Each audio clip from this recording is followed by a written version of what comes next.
This is Jennifer Dennison, and I am almost done with my student teaching. I'm going to be talking today a little bit about the beginning of student teaching, where I create my professional dispositions assessment. And my statement was this: students learn best with patience, understanding, and positive feedback. I want to meet my students where they are and with what they need, even if their needs are different from others. So starting at the beginning with that statement versus now, I still feel very strongly with my statement. And I feel like I did it well. Differentiation has always been a passion of mine. I have been a paraprofessional for about 10 years, and the biggest part of our job is differentiation.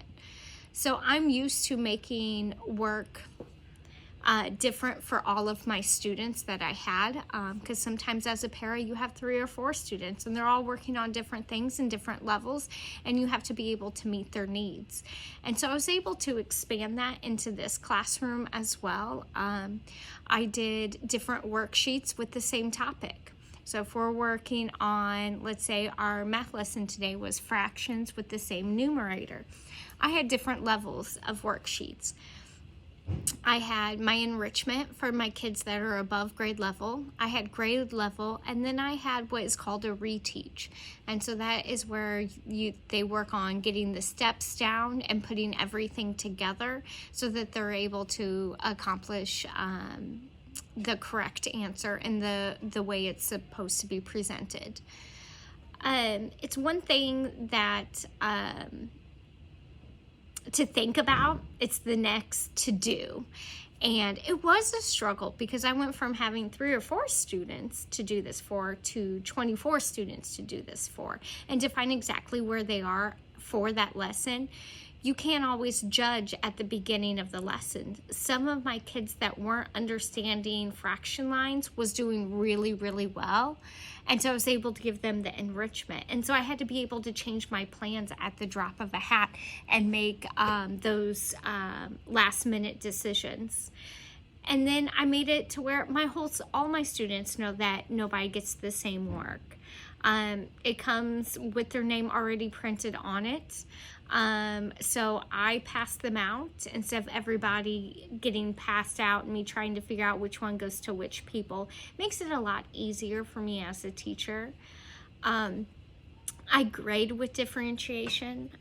What someone who's above level can do versus somebody who is below level is completely different. That doesn't mean that the below level work isn't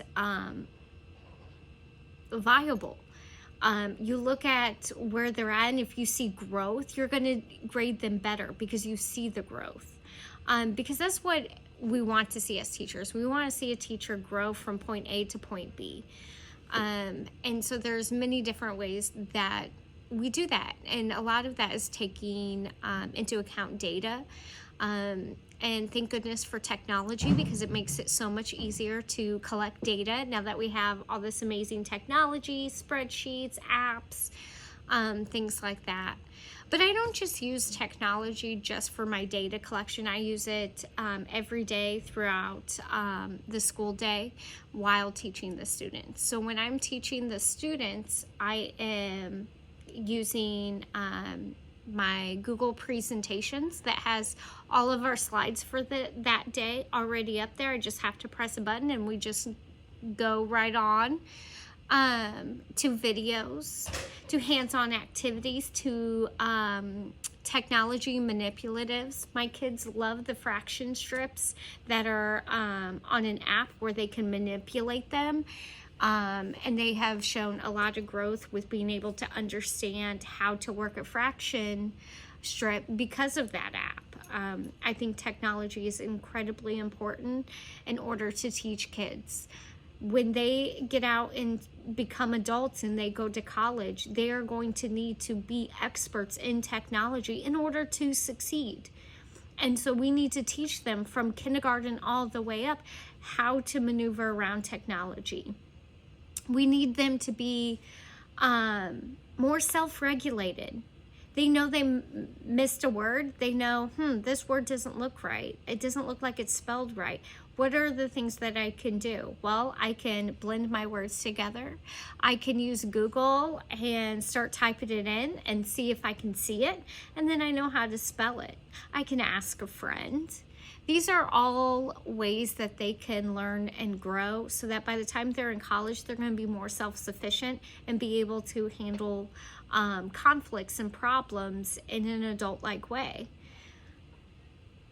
Most jobs now require you to have a computer or to have knowledge of a computer.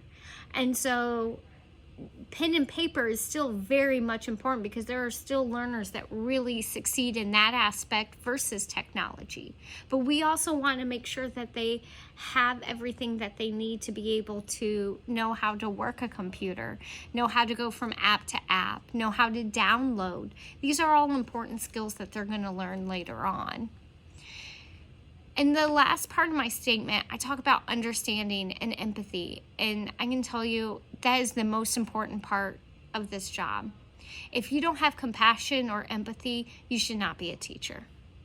Because these kids need to know that they have an adult that is going to love them like their own mom and dad would, that they can be someone that they can go to when they have a problem, and that they have trust in you.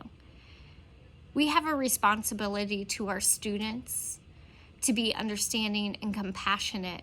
When they leave my classroom, I know that not every child is going to go home and have a warm meal with their family and be able to play games with their family or watch TV with their family.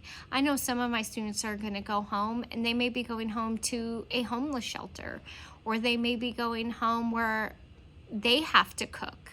And they have to take care of the kids because mom and dad are still at work. And so they have jobs that they have to do.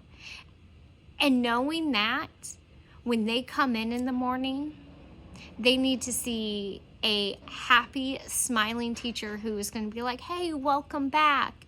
And when they say, hey, I couldn't get my homework done, you say, hey, we have the next 10 minutes. Would you like to try now? And let them just do their homework, so that they can get it done and feel like they have succeeded.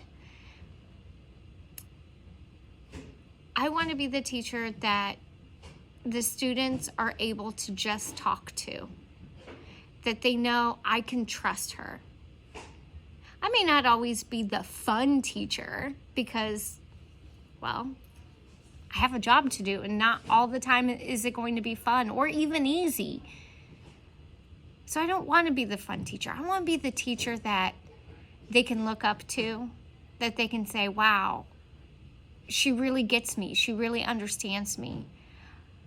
Or I know I need to ask Miss Dennison. Miss Dennison would have great advice. She would know what to do. That to me builds a relationship that is going to be a memory for them later on in life. So when they're older, they're going to look back and they're going to be like, I had the most amazing teacher. Miss Dennison was the best teacher I had. She was there for me through rough times and good times. That's the teacher I want to be.